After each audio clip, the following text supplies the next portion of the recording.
Radio Bacolod. Subong man sa mga nagatanaw sa aton, nagasunod sa aton sa Facebook Live. Maayong hapon.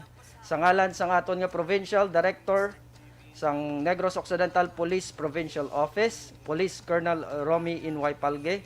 Subong man sa ngalan sang aton nga Police Community Affairs Development Unit Chief, Police Lieutenant Colonel Renante R. Humukan, kag sa aton nga Public Information Officer, Police Lieutenant Colonel Edison N. Garcia, kag ang iya nga Deputy nga si Police Lieutenant Abigail G. Donasco, ini si Police Staff Sergeant Evan Margallo.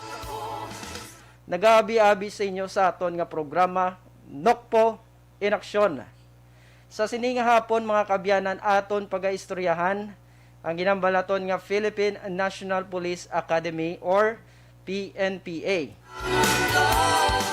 Mayara kita bisita na humalin sa Negros Occidental Police Provincial Office. Aton siya ipakilala sa hindi madugay, no? Sa sininga hapon, luyag naton man tamyawon ang tanananay nga nagatanaw sa aton nga Facebook Live. Mayo lang nga pagtanaw, Macy, Imara Euphrates Elizalde. Maayong hapon, Ma'am Ana Sinoro, so regular nga tumalanaw sa aton.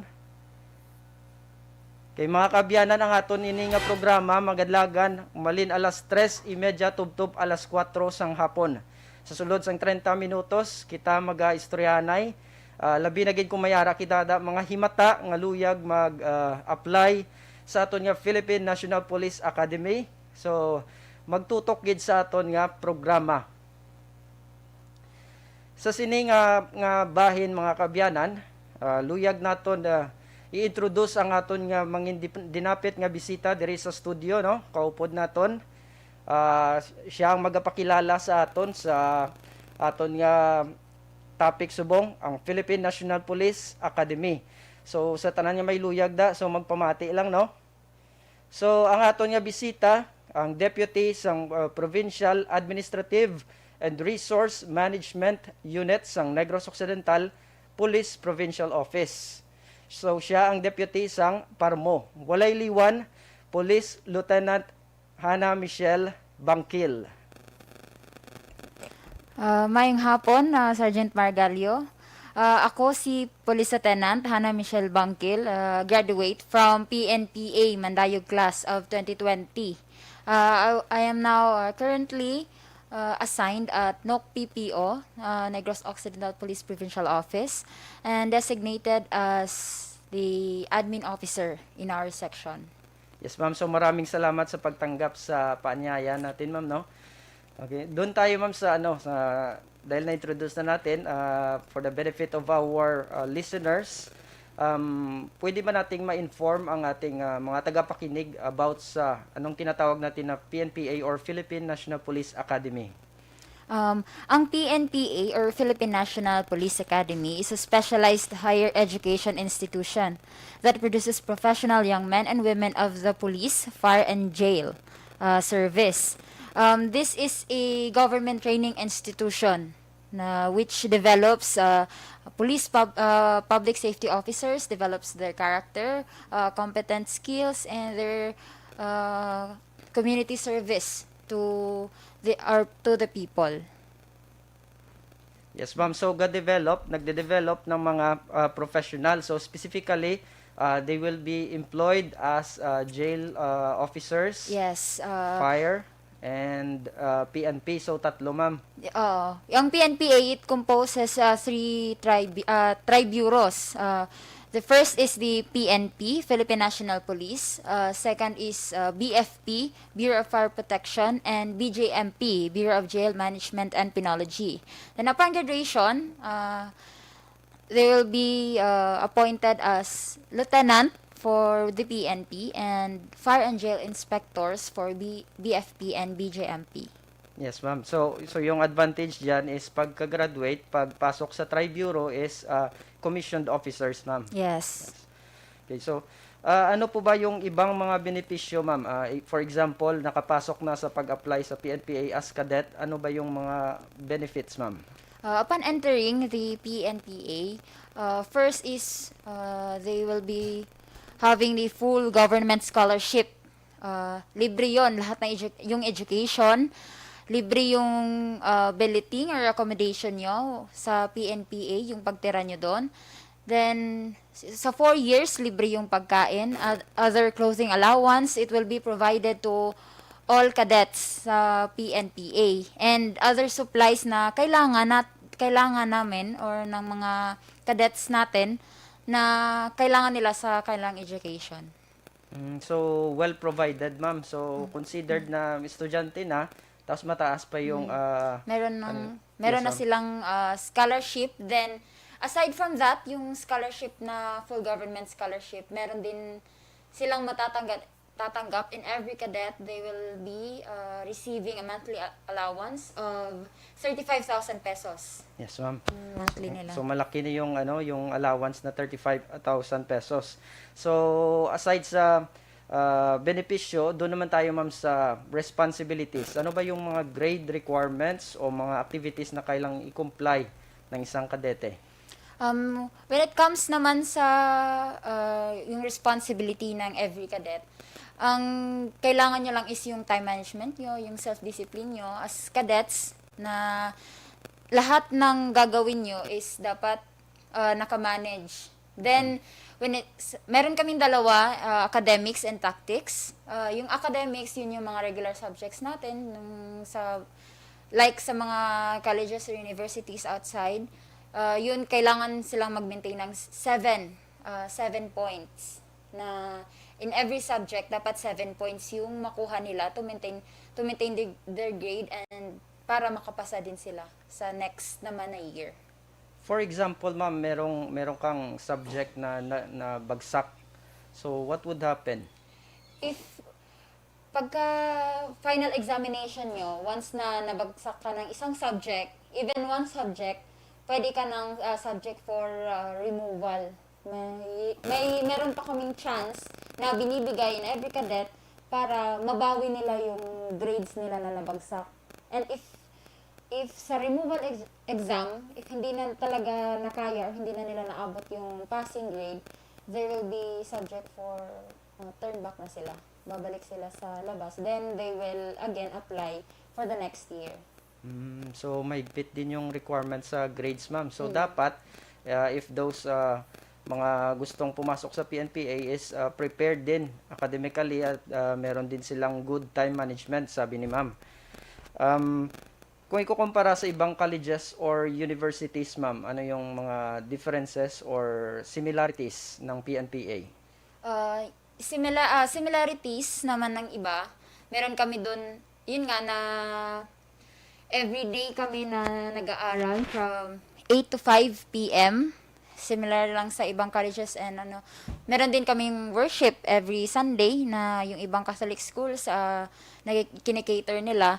And then, yung pinagkaiba lang talaga namin is we really strictly implement the honor code system.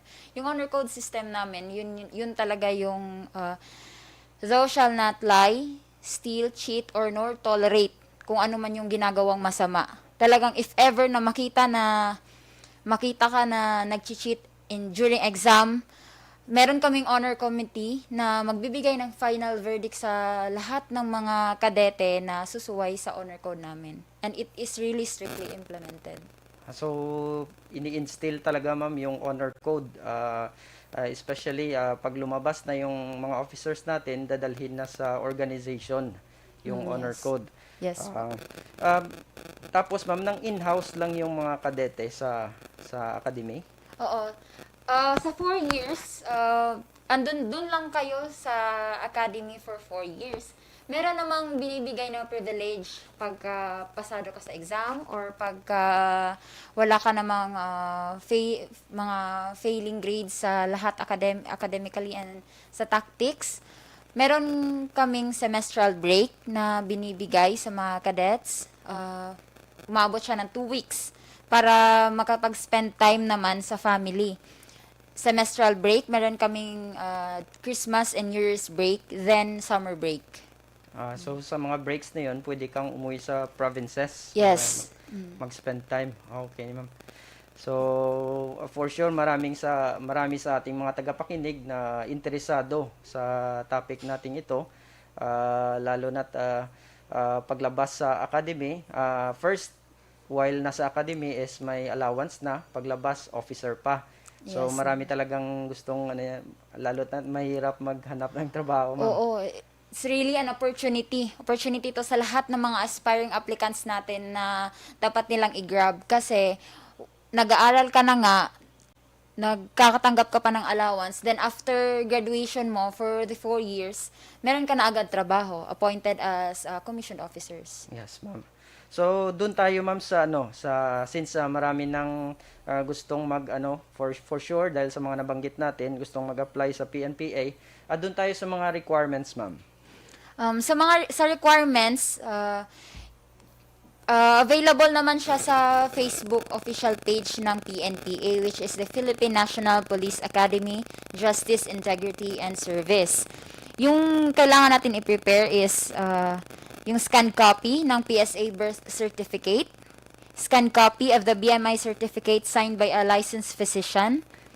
Pwede siyang government or private, basta signed by a licensed physician. Then, scan copy of passport-sized ID picture with name tag.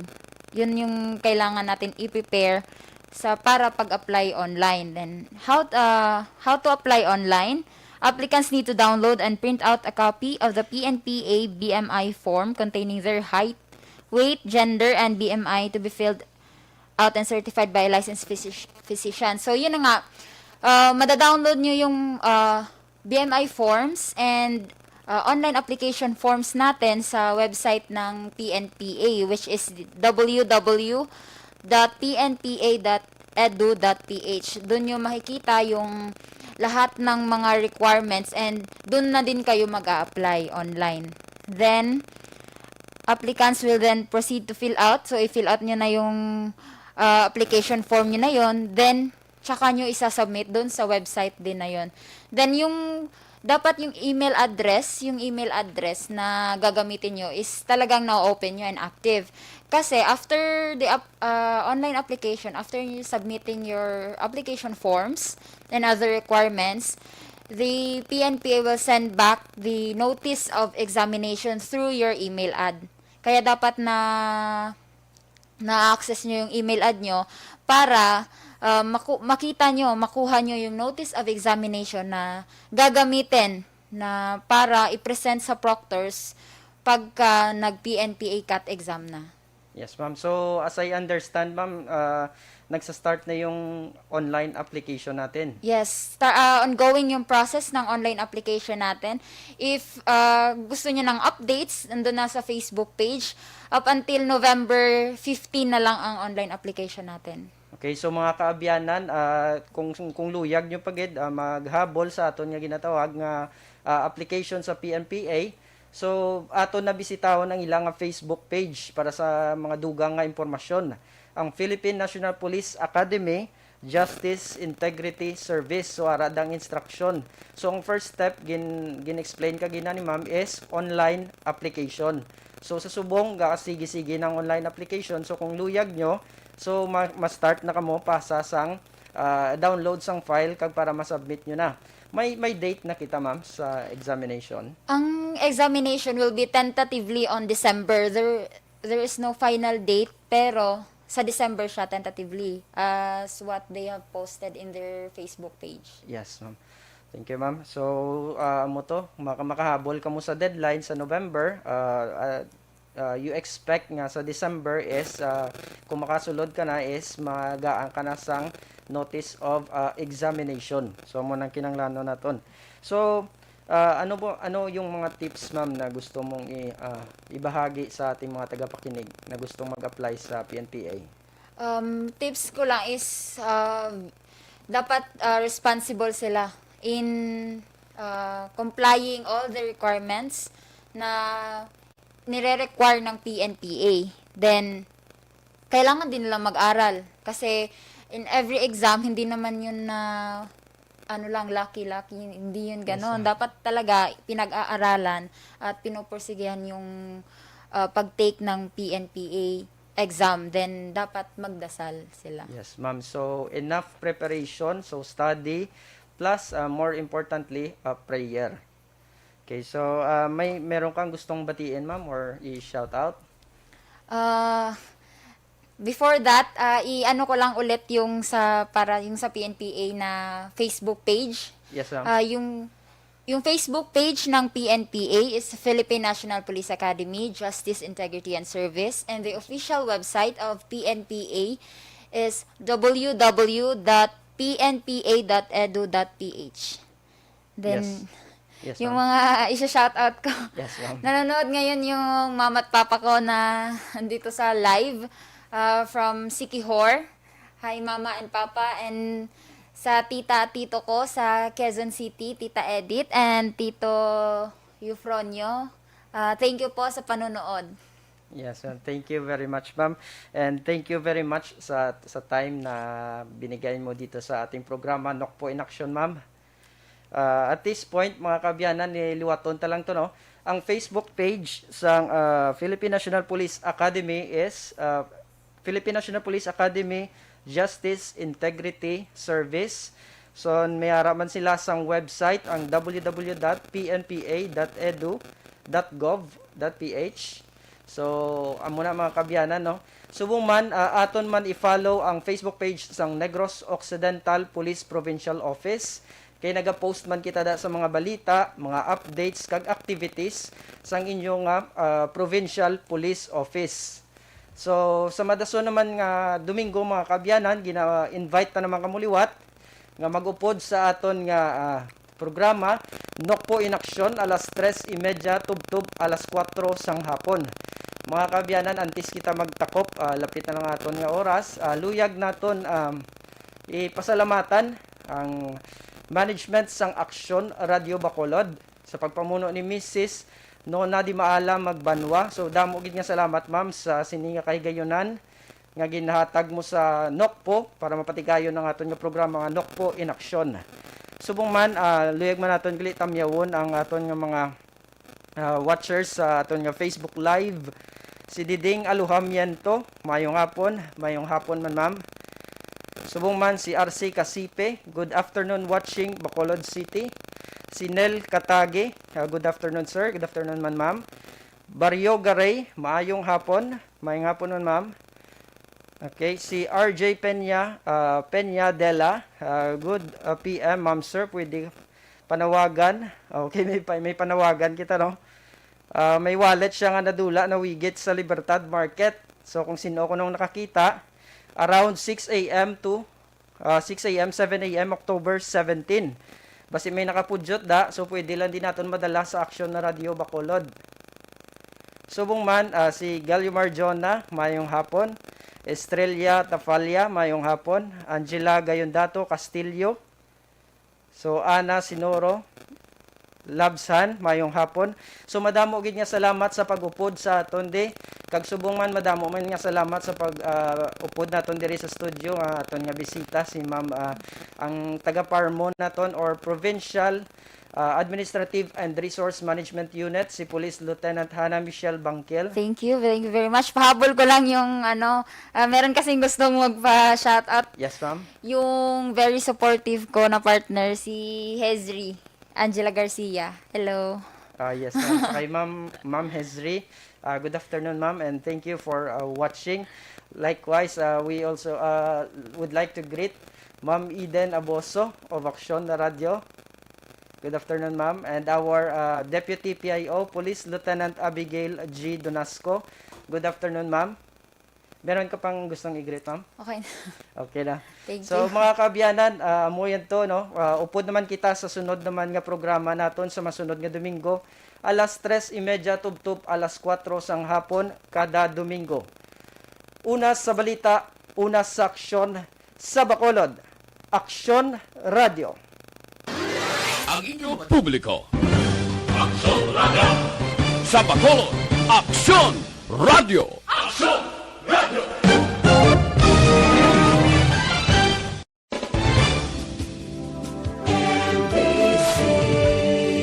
Manila Broadcasting Company. Sa balita.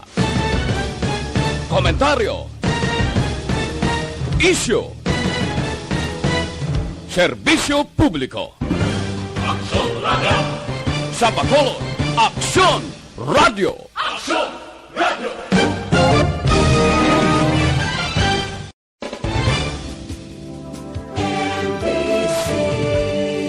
Manila Broadcasting Company.